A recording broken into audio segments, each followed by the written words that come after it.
విష్ణు పురాణము. గురువైన పరాశరుడు శిష్యుడైన మైత్రేయుడికి విష్ణు పురాణాన్ని ఇలా వివరిస్తున్నాడు. మునుపు చెప్పిన నైమిత్తక ప్రళయంలాగే 100 సంవత్సరాలు వాన కురియదు. లోకాలకు మహోపద్రవం జరుగుతుందని వేరే చెప్పనక్కర్లేదు. ఆ దశలో పంచభూతాలకు సంబంధించిన గుణాలు ఒకదానితో ఒకటి కలిసి చివరకు అన్ని మహత్తులకు బలైపోతాయి. బుద్ధికి ఆధారం మహత్తు. ఆ మహత్తుతో సహా ప్రళయం సంభవించి అన్నీ సముద్రంలో కలిసిపోతాయి. అప్పటికే సముద్రాలన్నీ కలిసి ఒకటిగా ఉంటాయి. సారమంతా ప్రకృతిలో లీనమైపోతుంది. ఈ విధంగా ఇది ప్రాకృత ప్రళయం అనే పేరు పొందుతుంది. ఆ ప్రాకృతత్వం అవ్యక్త పురుషునిలో కలుస్తుంది. ఆ మహాత్ముడు శుద్ధుడు, అక్షరుడు, భవ్యుడు, ఏకాకి, సర్వవ్యాపి అయి ఉంటాడు. ఆ పురుషుడు సర్వాత్ముడైన పరమాత్ముడి అంశ వల్ల సంభవించినవాడు. ఆ పరమాత్మునకు నామరూపాలు, జాతి అనేవి ఉండవు, లేవు. జ్ఞానమయుడు సత్తామాత్రుడు, పరముడు, బ్రహ్మ, ఈశ్వరుడు అని చెప్పదగినవాడు. ఆ పరమాత్ముడే విష్ణువు. అలాంటి విష్ణువునందు నిశ్చలమైన భక్తి కలవారికి పునర్జన్మ ఉండదని అననేలా ఆ విష్ణువునకు లయం లేదు. సర్వవ్యాపి, సర్వ సంస్థుతుడు. ఇక ఇంకొక ప్రళయ విషయం చెప్తాను విను అని పరాశర మునీంద్రుడు మైత్రేయునకు చెప్పాడు. ఆత్యంతిక ప్రళయం. ఆది భౌతికం, ఆధ్యాత్మికం, ఆది దైవికం అని 3 విధాలైన తాపాలు అన్ని జంతువులను ఏడిపిస్తూ ఉంటాయి. అవి శారీరకాలు, మానసికాలు అని 2 విధాలు. ఆధ్యాత్మికం శారీరం, మహారోషం, క్రోధం, మదం అనేవి మానసములు. శరీర సంబంధమైనది ఆధ్యాత్మికం. ఇతరుల వల్ల కలిగే బాధలు ఆది భౌతికాలు. వాయువు, అగ్ని మొదలైన వాటి వల్ల కలిగినవిగా గ్రహించి వాటిని ఆది భౌతికాలు అన్నారు. ఇలాంటి తాపత్రయం శరీరికి గర్భవాసం, జననం, ముసలితనం, అజ్ఞానం, మరణం, నరకం ఇలాంటి వాటికి సంబంధించి వివిధ దుఃఖాలను కలిగిస్తూ ఉంటుంది. వీటి వల్ల భరించరాని దుఃఖం కలుగుతుందని చెప్పనక్కర్లేదు. ఆ దుఃఖాలను గురించి చెప్తాను విను. ఒక స్త్రీ గర్భం నందు అది నివాసం.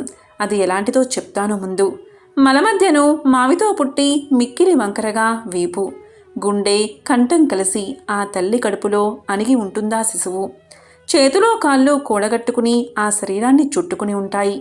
అరటి పువ్వులాగా ముడుచుకుపోయి ముద్దకట్టి మూత్రంలో పడి ఉంటుంది. వేడి, చలవ, వగరు, చేదు, పులుపు ఇలా వివిధ రుచుల ఆహారం ఆ తల్లి ఆరగిస్తే ఆ పదార్థాల చేదు వగైరా తాను అనుభవిస్తూ బాధపడుతూ ఉంటుంది. పెరుగుతూ సమయానుసారంగా ప్రజాపతి పంపించి గాలి కొట్టగా కడుపులో తలకిందులా పడి ప్రసూతి వాయువు విసురు వల్ల బయటికి వస్తుంది. వెలుపలి గాలి తగలగానే జ్ఞానం ఎగిరిపోతుంది. శరీరం ఇరుసులలో పెట్టి ఆడించినట్లు, రంపంతో కోసినట్టు, ముళ్లతో గుచ్చినట్టు నొచ్చి బాధపడుతూ ఉంటుంది. గోగు కొనడానికి, ఒత్తిగిని పడుకోవడానికి శక్తి లేక బాధపడాల్సి వస్తుంది. ఆహారానికి, తాగడానికి ఇతరుల సహాయమే దిక్కు. ఈగలు, దోమలు కుడితే ఆ బాధ అనుభవించవలసిందే కానీ ఆ శిశువు ఏమీ చేయలేదు. క్రమక్రమంగా పెరుగుతూ ఇతరుల ఆదరింపులు, బెదిరింపులు అనుభవించవలసిందే. ఆది భౌతిక తపాలకు కంది, అజ్ఞానానికి ఆటపట్టే తన్ను తానెరగక మూఢ వృత్తితో బ్రతకవలసి ఉంటుంది. యవ్వనం వచ్చిన తర్వాత మత్తుడై ధర్మ విరోధాలైన అర్ధ కామాలకు లొంగి దురాశతో చేయరాని పనులు చేస్తూ బతుకు వెళ్ళిస్తాడు. ముసలితనం రాగా పల్లూడి, జుట్టు పండి, దృష్టి తగ్గి, వెన్నెముక వంగి, శక్తి అంతరించి కర్ర పట్టుకుని నడవలసి వస్తుంది. చెవుడు, మాట్లాడడానికి శక్తి చాలక గుటకలు వేస్తూ ఉండడం, తిండి నిద్ర తగ్గిపోవడం ఇలాంటి దురవస్థలో పడతాడు. అన్నీ అణిగిపోయినా ఆశలు మాత్రం వదలవు. చివర పడరాని రోగాల పాలబడి కుటుంబాన్ని వదల్లేని దుఃఖంతో యమభటుల చేతుల్లో పడతాడు. తాను చేసిన పాపకర్మలకు నరకంలో యమకింకరులచే పడరాని శిక్షలకు లోబడి ఏడుస్తాడు. అవి అయిన తర్వాత మళ్ళీ ఏ తల్లి కడుపులోనో పడడం, పుట్టడం, పెరగడం, కష్టాలు అనుభవించడం, ముసలితనం, చావు ఇదే వరుస. పుట్టడం, చావడం, మళ్ళీ పుట్టడం ఇదే వరుస. కర్మ ఫలమది. ధనం ఆర్జించడం, దాన్ని కాపాడుకోవడం, వినియోగించడం ఈ పనులలో దుఃఖమే కానీ సుఖముండదు. కలిమి కష్టాల ప్రోవు అని చెప్పాలి గాని సుఖాలమయమని అనరాదు. కర్మల దుఃఖానికి బీజాలు, వాటి ఫలం పుడుతూ ఉండడం, చస్తూ ఉండడం ఈ జ్ఞానం నరులకు కలగదు. ఈ దుఃఖం పోగొట్టుకోవడానికి దివ్యాయుధమని విష్ణు సహస్రనామ పారాయణ అని జ్ఞానులు చెప్పారు. శ్రీహరిదయను పొందడానికి కర్మ, జ్ఞానం అనేవి సాధనాలని ఆగమోక్తి. జ్ఞానం, ఆగమ విహితమైన కర్మాచరణం ఏదీ లేక బతుకు సుఖంగా గడవాలి, మోక్షం రావాలి అని అరిస్తే వస్తాయా? భగవంతుడు అనే పదానికి అర్థం చెప్తాను విను. సంభవం భర్త అనే రెండును బకారానికి అర్థం. పుట్టించి నడిపించి లయం అందించే మూడు శక్తులు కలవాడు భగవంతుడు. విజ్ఞానం, ఐశ్వర్యం, సంపద, యశస్సు, వైరాగ్యం, వీర్యం అనే ఈ ఆరు భగం అనే పదానికి అర్థాలు. ఇవే షడ్గుణాలు. ఇవి కలవాడు భగవంతుడు అని విద్వాంసుల నిర్వచనం. ఈ ఆరు గుణాలతో ఉన్న ప్రపంచంలో తనలో ప్రపంచం ఉన్నవాడు భగవంతుడు అని విభుదుల నిర్ణయం. ఈ భగవన్నామం పరబ్రహ్మ స్వరూపి అయిన వాసుదేవుణ్ణే చెబుతుంది, కానీ మరే దేవతకు చెల్లదు. ఈ విషయం మునుపు కేశిధ్వజుడు అనే రాజర్షి కాండిక్యుని తండ్రికి చెప్పాడు అని చెప్పగా మైత్రేయుడు, గురుదేవా, కేశిధ్వజుడు కాండిక్య జనకుడు అనగా ఎవరు వారు? యోగ నిమిత్తం వారికి కలిగిన వాదం ఏమో వివరించవలసింది అని అడగగా పరాశరుడు చెప్పాడు.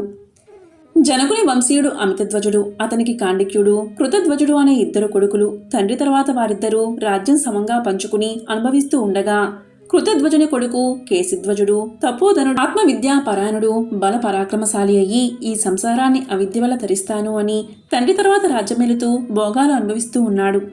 అలా ఉండగా కాండిక్యుని తండ్రి కర్మ పద్ధతిని రాజ్యమేలుతూ పగబట్టి కాండిక్యుని గెలిచి కేశిధ్వజుడు వాని సిరి సంపదలు తనవిగా చేసుకున్నాడు.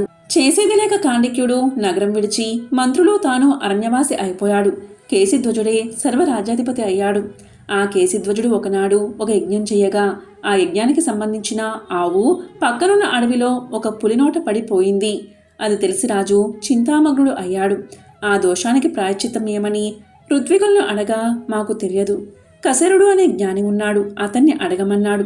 రాజు వెళ్ళి అడగగా భార్గవుణ్ణి అడగమన్నాడా ముని. రాజుపోయి భార్గవుణ్ణి అడగగా సునకుణ్ణి అడగమన్నాడు. కేశిధ్వజుడు వెళ్ళి అడగగా సునకుడు చెప్పాడు, రాజా, గోవధికి ప్రాయచిత్తం సామాన్యమైంది కాదు. అయినా నీ శత్రువైన కాండిక్యుడు వివరించి చెప్తాడు, ఎంతో తెలిసిన ధీమంతుడు అని చెప్పగా కేశిధ్వజుడు ఎలాంటి సందేహం లేక తన పగను అణచి కృష్ణాజలధరుడై మృగ శృంగకరుడై రథారూఢుడై కాండిక్యుని దగ్గరకు వెళ్ళాడు. ఒకంత దూరాన ఉండగా కాండిక్యుని మంత్రులు మునుపటి పగ తరంచి రాజుతో అన్నారు, రాజా, మన శత్రువు ఖడ్గధారి అయి ఒంటరిగా వచ్చాడు. చంపి పారవేస్తామని శస్త్ర అస్త్రాధరులై ఎదుర్కొనగా వారిని చూసి కేశిధ్వజుడు, ఆగండి, నేను పోరాడానికి రాలేదు. ఆ పగ మరిచిపోండి.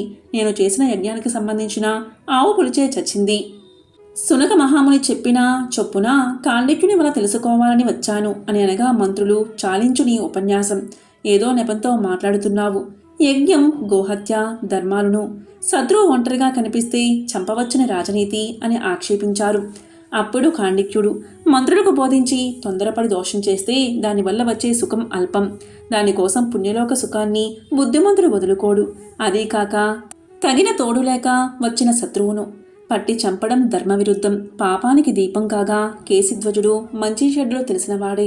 నన్ను ధర్మ సందేహం అడిగి తీర్చుకోవాలని వచ్చినట్లు చెప్తున్నాడు కనుక చెరదీసుకోవచ్చును, ఎదిరించతగదు అని మంత్రులను శాంతపరిచి వారితో ఎదురువెళ్ళి కేశిధ్వజుని పలకరించి తోడుకుని వచ్చి తగిన మర్యాదతో మాట్లాడాడు. అప్పుడు కేశిధ్వజుడు ఇలా అన్నాడు, తాను వచ్చిన పని చెప్పాడు.